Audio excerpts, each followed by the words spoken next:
Hi hello எல்லாருக்கும் வணக்கம். தமிழ் சினிமாவை பொறுத்த வரைக்கும் இப்போ மூத்த நடிகர்களுக்கு மருமகள் தேடுற வேலை தான் பெரிய வேலையாக இருக்குது. எக்ஸாம்பிளாக சொல்லணும்னு வச்சுக்கோங்களேன், விக்ரம் படத்தில் கமலுடைய மருமகள், அதே மாதிரி ஜெயிலர் படத்தில் நம்ம ரஜினியோட மருமகள், இவங்க ரெண்டு பேருக்குமே வந்துட்டு ஃபேன்ஸ் பட்டாலும் பயங்கரமாக அதிகமாச்சு. காரணம் என்னன்னா, மருமகள் கேரக்டராக இருந்தாலும் செம்ம ஸ்மார்ட்டாக செம்ம அழகாக இருந்தாங்க. இவங்க ஏன் கதாநாயகியாக பண்ணக்கூடாது அப்படின்னு பல பேர் கேட்குற அளவுக்கு அவங்க ரெண்டு பேர் அழகாக இருந்த காரணத்தினால தான் இப்போ மருமகள் கதாபாத்திரத்துக்கு ரொம்ப கஷ்டப்பட்டு பெண்கள் தேவைப்பட வேண்டியதாக இருக்குது.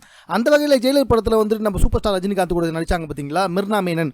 ஸோ இவங்களுடைய உண்மையான பேர் என்ன அப்படின்னு சொல்லி பார்த்தீங்கன்னா அதிதி மேனன். ஏன் அந்த பேரை மாற்றிக்கிட்டாங்க அப்படின்னு சொல்லி கேட்டிங்கன்னா, இவங்க வந்துட்டு அபிசரவணன் அப்படின்னு சொல்லிட்டு ஒரு தமிழ் சீரியல் நடிகரை ரகசியமாக திருமணம் செஞ்சுக்கிட்டாங்க. அவரும் நிறைய ஃபோட்டோ வீடியோலாம் வெளியிட்டாரு. இவரும் கடைசி வரைக்கும் இல்லை அது நான் இல்லை அப்படி இப்படின்லாம் சொல்லிட்டாங்க.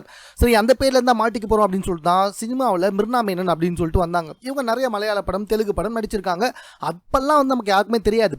நம்ம சூப்பர் ஸ்டார் ரஜினிகாந்தோட ஜெயிலர் படத்தில் அதில் நம்ம சூப்பர் ஸ்டாருக்கு மருமகளாக நடித்தப்போ தான் இவங்கள ஏகப்பட்ட பேர் வந்துட்டு தேட ஆரம்பித்தாங்க. ஸோ அதுலேருந்து பார்த்தீங்கன்னா இவங்க பயங்கர ஃபேமஸ் ஆகிட்டாங்க. நிறைய படங்கள் தற்போது இவங்களுக்கு புக் ஆகி வந்துகிட்டு இருக்கே. ஆனால் இதுக்கு முன்னாடி இருந்ததை விட உச்சக்கட்ட கவர்ச்சியில் இறங்கியிருக்காங்களா மிர்னா மேனன். ஆல்ரெடி வந்துட்டு அபிசரவணன் கூட இவங்களுக்கு திருமணமே ஆயிடுச்சு அப்படின்னு அவர் சொன்னார். இவங்க எதுவுமே சொல்லலை.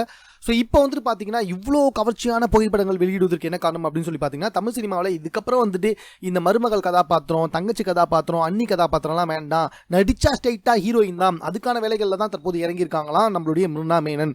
நிறைய பட வாய்ப்புகள் வந்துச்சாம், ஆனால் அதெல்லாம் வந்துட்டு க்ளோஸ் டு ஹீரோயினை தவிர ஹீரோயின் கதாபாத்திரம் கிடையாதாம். ஸோ அதனால் அதெல்லாம் வந்து ரிஜெக்ட் பண்ணிட்டாங்களாம். ஸோ நடிச்சதுக்கப்புறமா தமிழ் சினிமாவில் ஹீரோயின் கதாபாத்திரம் தான் அப்படின்றத முடிவு பண்ணிட்டாங்களாம். அதனால தான் இந்த அளவுக்கு உச்சக்கட்ட கவர்ச்சியில் இறங்கியிருக்காங்களாம். ஸோ மேலும் உங்களுக்கு பிடிச்ச நடிகர் நடிகைகள் இப்போ என்ன பண்ணிட்டு இருக்காங்கன்னு தெரிஞ்சுக்கிறதுக்கு நம்ம சேனலை சப்ஸ்கிரைப் பண்ணுங்க.